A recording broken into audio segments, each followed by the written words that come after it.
Hi guys, Onam റിലീസിന് ഒരുപാട് സിനിമകൾ ഇറങ്ങിയിട്ടുണ്ടായിരുന്നു.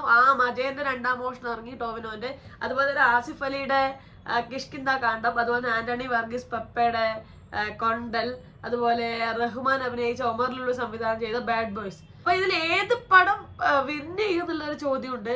ഓണം ആരടിച്ചു കൊണ്ടുപോകും എന്നുള്ള ചോദ്യമുണ്ട്. കഴിഞ്ഞ ഓണം 2003 സോഫിയ പോളോ തന്നെ നിർമ്മിച്ച RDX, അതായത് പെപ്പെ, നീരജ് മാധവ്, ഷെയ്ൻ നിഗമുള്ള അതായിരുന്നു ഓണം വിന്നർ ഉണ്ടായിരുന്നത്. അപ്പൊ ഇത്തവണ ആരായിരിക്കും എന്നുള്ള ചോദ്യമുണ്ട്. ഇത്തവണ സോഫിയ പോളോന്റെ നിർമ്മാണത്തിൽ കൊണ്ടലും കൂടെ ഇറങ്ങിയിട്ടുണ്ട്. അപ്പൊ 4 സിനിമകളും തമ്മിൽ ഫൈറ്റിലാണ്. ആരാണ് ഈ ഓണം തൂക്കാൻ പോകുന്നത് എന്നുള്ളൊരു ചോദ്യമുണ്ട്.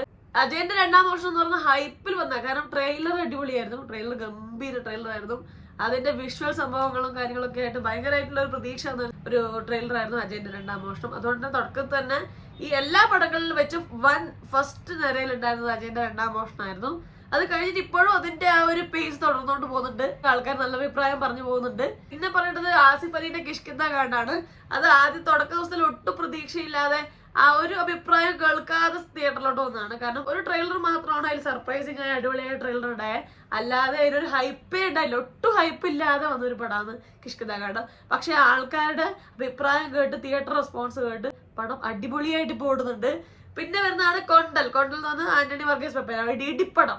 ഇടി, ഭയങ്കര ഫൈറ്റ്, അടിപൊളി നാടൻ തല്ല് കാണാലോ എന്നുള്ളൊരു പ്രതീക്ഷയിൽ എല്ലാവർക്കും ഈ ഓണത്തിന് കാണാൻ പ്രതീക്ഷ ഉണ്ടായിരുന്നൊരു സിനിമയായിരുന്നു കൊണ്ടൽ. പക്ഷെ വിചാരിച്ച അത്ര അഭിപ്രായം ആ സിനിമക്ക് കിട്ടിയിട്ടുണ്ടായിട്ടില്ല. പിന്നെ ഒമർ ലുലുവിന്റെ ബാഡ് ബോയ്സിനെ കുറിച്ചുള്ള തിയേറ്റർ റെസ്പോൺസ് അത്രയും ഗംഭീരമല്ല. പക്ഷെ സാധാരണ ഒമർ ലുലു പടങ്ങളെ അപേക്ഷിച്ച് നോക്കിയാൽ അത്രയും ഡബിൾ മീനിങ് ഇല്ലാതെ കാണാൻ പറ്റുന്ന സിനിമ എന്ന രീതിയിലാണ് എല്ലാവരും അഭിപ്രായം പറഞ്ഞത്. അപ്പൊ ഇപ്പൊ ആരാണ് ഈ ഓണം വിന്നർ എന്നുള്ളതാണ് ചോദ്യം. 30 കോടി ബഡ്ജറ്റിൽ വന്ന പടമാണ് അജയന്റെ രണ്ടാം മോഷണം. അതിന്റെ തിയേറ്റർ കളക്ഷൻ നോക്കാം. ഫസ്റ്റ് ഡേ കേരള കളക്ട് ചെയ്തിരിക്കുന്നത് 2.8 കോടിയാണ്. പിന്നെ ബാക്കി വേൾഡ് വൈഡ് റിലീസാണ് ഇത് അജയന്റെ രണ്ടാം മോഷണം. മൊത്തം വേൾഡ് വൈഡ് കളക്ഷൻ 5 കോടി എന്നാണ് പറഞ്ഞത് first day. Second day collect ചെയ്തിരിക്കുന്നത് 3.2 കോടിയാണ്. വേൾഡ് വൈഡ് കളക്ഷൻ 8 കോടിയാണ്. തേർഡ് ഡേ പറയുന്നത് 3.6 കോടിയാണ് കളക്ഷൻ. വേൾഡ് വൈഡ് കളക്ഷൻ 9.45 ആണ്. ഡേ 4 കേരള കളക്ഷൻ എന്ന് പറയുന്നത് 4.25 കോടിയാണ്. വേൾഡ് വൈഡ് 9.55 കോടിയാണ്. ഡേ കളക്ഷൻ ആണ്. ഡേ 5 പറയുന്നത് കേരള കളക്ഷൻ 5 കോടി, വേൾഡ് വൈഡ് കളക്ഷൻ 7 കോടി. ഡേ 6 കേരള കളക്ഷൻ 4.25 കോടി, വേൾഡ് വൈഡ് 6 കോടി. ഡേ 7 കേരള കളക്ഷൻ 3.5 കോടി, വേൾഡ് വൈഡ് കളക്ഷൻ 5 കോടി. അപ്പൊ അങ്ങനെ ഇതുവരെയുള്ള കളക്ഷൻ കേരള കളക്ഷൻ 26.2 കോടി, വേൾഡ് വൈഡ് 50 കോടിയാണ് കളക്ട് ചെയ്തിരിക്കുന്നത്. അപ്പൊ നല്ല രീതിയിലൊരു കുതിപ്പ് അജയന്റെ രണ്ടാം മോഷണത്തിനുണ്ട്. കിഷ്കിന്ദ കാണ്ഡം ഫസ്റ്റ് ഡേ കളക്ട് ചെയ്യുന്ന 45 ലക്ഷമാണ്. ഒട്ടും ഹൈപ്പില്ല, ഒട്ടും പബ്ലിസിറ്റി ഇല്ലാതെ വന്നത്. ആരും ചിലവർ ശ്രദ്ധിക്കാതെ തന്നെ പോയിട്ടുണ്ട്. സത്യം പറഞ്ഞ ട്രെയിലർ കണ്ടാണ് ഞാൻ ആ സിനിമയെ കുറിച്ച് ശ്രദ്ധിച്ചത്. കാരണം വളരെ സ്പെഷ്യലായി എന്തോ ഒരു യുണീക്കായ ഒരു ട്രെയിലർ ആയിട്ട് തന്നെ ഉണ്ടായിരുന്നു. ഇതിന്റെ ബഡ്ജറ്റ് പറയുന്നത് 6 കോടിയോളം 7 കോടിയോളം അത്രയേ ഉള്ളൂ. അപ്പോൾ ഇതിന് ഫസ്റ്റ് ഡേ കിട്ടിയ കളക്ഷൻ 45 ലക്ഷമാണ്. 65 ലക്ഷമാണ് സെക്കൻഡ് ഡേ കിട്ടിയിരിക്കുന്നത്. 1.35 കോടിയാണ് തേർഡ് ഡേ കിട്ടിയിരിക്കുന്നത്. 1.95 കോടിയാണ് ഫോർത്ത് ഡേ കിട്ടിയിരിക്കുന്നത്. 2.5 കോടിയാണ് ഫിഫ്ത്ത് ഡേ കിട്ടിയിരിക്കുന്നത്. ഡേ 7 കളക്ട് ചെയ്തിരിക്കുന്നത് 2.25 കോടിയാണ്. അപ്പോൾ ടോട്ടൽ കളക്ഷൻ എത്രയാണെന്ന് വെച്ചാൽ 11.75 കോടിയോളം കളക്ട് ചെയ്തിട്ടുണ്ട് കിഷ്കിന്ദ കാണ്ഡം. അതാണ് ഫസ്റ്റ് 45 ലക്ഷത്തിൽ തുടങ്ങി പിന്നെ കോടികളിലെത്തിയിരിക്കുന്ന കണക്കാണ് കിഷ്കിന്ദ കാണ്ഡത്തിന്. ഭയങ്കരമായിട്ടുള്ള അഭിപ്രായം കേട്ടോണ്ട് മുന്നോട്ട് പോവുകയാണ് കിഷ്കിന്ദ കാണ്ഡം. കൊണ്ടൽ സിനിമ ഇതുവരെ കളക്ട് ചെയ്തിരിക്കുന്നത് 2.57 കോടിയാണ്. സത്യം പറഞ്ഞാൽ ആമിന് ശേഷം ഏറ്റവും പ്രതീക്ഷ എല്ലാവരും ഉണ്ടായിരുന്ന സിനിമയാണ് കൊണ്ടൽ, പെപ്പയുടെ കൊണ്ടൽ. പക്ഷെ ഇപ്പം കൊണ്ടലിന് മറികടന്ന് കിഷ്കിന്ദ കാണ്ഡാണ് ഇപ്പൊ സെക്കൻഡ് പൊസിഷനിൽ നിൽക്കുന്നത് 11.75 കോടി. ഫസ്റ്റ് പൊസിഷനിൽ ആമ തന്നെയാണ് അതിഗംഭീരമായിട്ട് മുന്നോട്ട് പോകുന്നുണ്ട്. കുറച്ച് നെഗറ്റീവ് അഭിപ്രായങ്ങൾ സിനിമയെ കുറിച്ച് പറഞ്ഞു.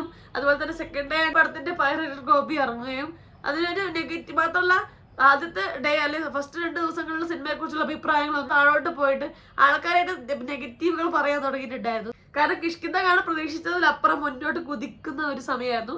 അപ്പൊ ആൾക്കാർ 2 പടത്തിനും കമ്പയർ ചെയ്തിട്ട് ഭയങ്കര ബിഗ് ബഡ്ജറ്റ് പടത്തിന്റെ ആവശ്യമൊന്നുമില്ല, നല്ല സ്റ്റോറി, നല്ല സംഭവം ഉണ്ടായ, നല്ല തിരക്കഥ ഉണ്ടായ സംഭവമാണെന്നൊക്കെ പറഞ്ഞ് ആൾക്കാരെല്ലാവരും സോഷ്യൽ മീഡിയയിലൂടെ ചവിട്ടി താഴ്ത്തുന്നുണ്ടായിരുന്നു. പക്ഷെ ഇതൊന്നും ഒരു പരിഗണിക്കാതെ ഇപ്പോഴും കുതിച്ചോണ്ടിരിക്കുവാണ്. നല്ല പടമാണ്. അതുപോലെ 4ാമത്തെ പൊസിഷനിൽ നിൽക്കുന്ന ബാഡ് ബോയ്സ് ആണ്. അതേപോലെ അജയന്റെ 2ാം മോഷണം എന്ന് പറഞ്ഞാൽ ഒരു ഡ്രാമ അഡ്വഞ്ചർ, അതായത് വിഷ്വലി ഉള്ള ഒരു സംഭവമാണ് സിനിമ കൂടുതലായിട്ട് നമുക്ക് തരുന്നത്.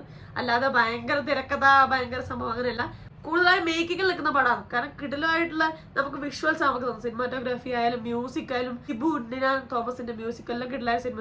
അതുപോലെ ജോമോൻ ടി ജോണിന്റെ സിനിമാറ്റോഗ്രാഫിയും അതുപോലെ തന്നെ ജിതിൻ ലാലിന്റെ ഡയറക്ഷനും കൊണ്ട് ഗംഭീരമായ ഒരു പടമാണ് അജയന്റെ 2ാം മോഷണം. കാരണം മണി എന്നുള്ളൊരു ഗംഭീര ഒരു ക്യാരക്ടറിന് തിരക്കഥാകൃത്ത് കൊണ്ടുവന്നിട്ടുണ്ട്. ഒരു ഭയങ്കര സ്ട്രോങ് ആയ ഒരു ക്യാരക്ടറിന് അതിന് അതിഗംഭീരമായിട്ട് ടോവിനോ മുന്നിൽ അവതരിപ്പിച്ചിട്ടുണ്ട്.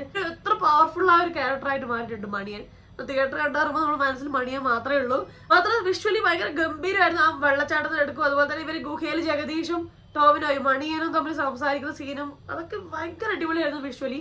അത് മാത്രമല്ല എല്ലാ സീനും ഒരുപാട് രാത്രികാല സീനുകളിലെ സിനിമയാണ്. എല്ലാം അതിഗംഭീരമായിട്ട് നമ്മൾ വിഷ്വലി ട്രീറ്റ് തന്നെയാണ് അജയന്റെ 2ാം മോഷണം. അതിൽ അതിഗംഭീരമായിട്ട് ടോവിനോ അഭിനയിച്ചിട്ടുണ്ട്. അപ്പൊ അത് വേറെ രീതിയിലൊരു പടമാണ്. കിഷ്കിന്ദ കാണുന്ന ടോട്ടലി ഡിഫറെന്റ് ആയ ഒരു പടമാണ്. അതൊരു ഡ്രാമ മിസ്റ്ററി ത്രില്ലർ പടമാണ്. അത് ടോട്ടലി ഡിഫറെന്റ് ആയ രീതിയിലാണ് തിരക്കഥയുടെ ബേസിൽ നിൽക്കുന്ന ഒരു പടമാണ് കിഷ്കിന്ദ കാണാം. ബാഹുൽ രമേഷിന്റെ തിരക്കഥാകൃത്തിന് അതിഗംഭീരമായ തിരക്കഥ.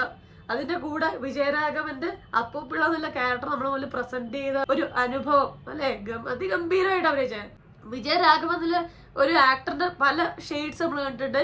അത് പൂക്കാലം എന്നുള്ളൊരു സിനിമ ഇറങ്ങിയിട്ടുണ്ടായിരുന്നു. വിജയരാഘവനും വിനീത് ശ്രീനിവാസനും ഇറങ്ങിയ ഒരു പടമായിരുന്നു. അത് അടിപൊളി കഴിഞ്ഞ പോലെ ഇറങ്ങിയ 2023 ഇറങ്ങിയ പടം. അതില് അതിഗംഭീരമായിട്ടാണ് വിജയരാഘവൻ അഭിനയിച്ചത്. ആ പുള്ളിക്കാരന്റെ വീണ്ടും ഒരു അഴിഞ്ഞാട്ടമാണ് ഈ പടത്തിൽ കാണുന്നത്. അപ്പൂപ്പിള്ളായിട്ട് കിടിലാക്കിയിട്ടുണ്ട്. തിയേറ്ററിൽ നിന്ന് ഇറങ്ങി എല്ലാവരുടെ മനസ്സിൽ അപ്പൂപ്പിള്ള നിൽക്കുന്നുണ്ട്.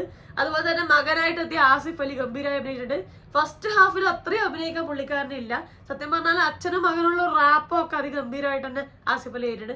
പക്ഷെ സെക്കൻഡ് ഹാഫിലെത്തി ക്ലൈമാക്സിനടുത്തുള്ള സീനുകളിൽ ആസിഫ് അലി അതിഗംഭീരമായിട്ട് തന്നെ അഭിനയിച്ചിട്ടുണ്ട്. ഇതിന്റെ കൂടെയൊക്കെ ഒരു സപ്പോർട്ടിംഗ് ആയിട്ട് അല്ലെ സിനിമ ഒന്ന് പൊക്കിയെടുക്കാനായിട്ട് മുജീബ് മജീദിന്റെ മ്യൂസിക് ഹെൽപ്പ് ചെയ്തിട്ടുണ്ട്. അതുപോലെ തന്നെ ബാഹുൽ രമേഷ് തിരക്കഥാകൃത്തായ ബാഹുൽ രമേഷിന്റെ സിനിമാറ്റോഗ്രാഫി ഗംഭീരാക്കിയിട്ടുണ്ട്. അതുകൊണ്ട് മേക്കിങ്ങും ഇതിൽ ഒരു പങ്കുണ്ട്. പക്ഷെ ഇത് കൂടുതലായിട്ടും അഭിനയത്തിലും അതുപോലെ തിരക്കഥയിൽ നിൽക്കുന്ന ഒരു പടമാണ്. ഇത് വേറെ ജോണറുള്ള പടമാണ്. 2 പടങ്ങളും അതിഗംഭീരമായിട്ടുണ്ട്. 2 രീതിയിലാണെന്ന് മാത്രമേ ഉള്ളൂ.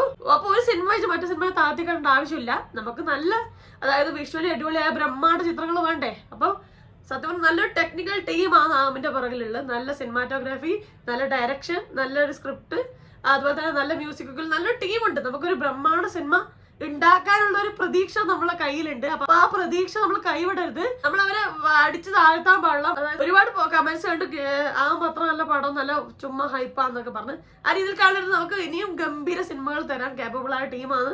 അപ്പൊ നമ്മൾ അവരെ പ്രോത്സാഹിപ്പിക്കുക, നമ്മൾ നല്ല സിനിമയാണ് പ്രൊമോട്ട് ചെയ്യുക. അതുപോലെ തന്നെ കിഷ്കിന്ദയാണ് അതിഗംഭീരമായ പടമാണ്. മറ്റു തമിഴ്നാട്ടിലെല്ലാം നല്ല റെസ്പോൺസ് ഉണ്ട്. അടിപൊളി ഒരു ത്രില്ലർ പടം, ദൃശ്യത്തിന് തുല്യമായ പടം അല്ലെങ്കിൽ അതിന് ഗംഭീരമായ പടത്തിൽ ഒരുപാട് അഭിപ്രായം കേൾക്കുന്നുണ്ട് കിഷ്കിന്ദ കാണ്ഡം. അപ്പൊ നമുക്ക് 2 പടങ്ങളും ഗംഭീരമായി ഓടുന്നുണ്ട്. എല്ലാം അടിപൊളിയാക്കട്ടെ. അതുപോലെ തന്നെ കൊണ്ടല് വലിയ അഭിപ്രായങ്ങളൊന്നും കേൾക്കാതെ ഓടുന്നുണ്ട്. ബാഡ് ബോയ്സ് അതുപോലെ ഓടുന്നുണ്ട്. ഏത് സിനിമയാണ് ഈ ഓണക്കാലത്ത് തൂക്കാൻ പോകുന്നത് നമുക്ക് വെയിറ്റ് ചെയ്യാം. അപ്പൊ എന്തായാലും എല്ലാ നല്ല പടങ്ങളും ഓടട്ടെ. എല്ലാ നല്ല പടങ്ങളും നമ്മൾ പ്രൊമോട്ട് ചെയ്യുക. നല്ല സിനിമകൾ ഉണ്ടാവട്ടെ. അപ്പൊ നിങ്ങൾക്ക് ഈ സിനിമകളെ കുറിച്ചുള്ള അഭിപ്രായം എന്താണ്? ഏതാണ് നിങ്ങൾക്ക് ഈ ഓണക്കാലത്ത് ഇഷ്ടപ്പെട്ട സിനിമ? ആരുടെ സിനിമയാണ് നിങ്ങൾക്ക് ഇഷ്ടപ്പെട്ടത്? ഈ ഓണക്കാലത്ത് റിലീസ് ചെയ്ത പടങ്ങളെ കുറിച്ചുള്ള നിങ്ങളുടെ അഭിപ്രായം എന്താ? എല്ലാം താഴെ കമന്റ് ചെയ്യണേ. അപ്പൊ അത്രയും വീഡിയോ ലൈക്ക് ചെയ്യുക, സബ്സ്ക്രൈബ് ചെയ്ത് സപ്പോർട്ട് ചെയ്യുക, ഷെയർ ചെയ്യുക, കമന്റ് ചെയ്യുക. അപ്പൊ പറഞ്ഞ പോലെ എല്ലാവരും ഹാപ്പി ആയിട്ടിരിക്കുക. മറ്റൊരു റിവ്യൂ, റിയാക്ഷനോ സോഷ്യൽ ഇഷ്യൂ നെക്സ്റ്റ് ടൈം വേണോ? അത് വരെ ബൈ.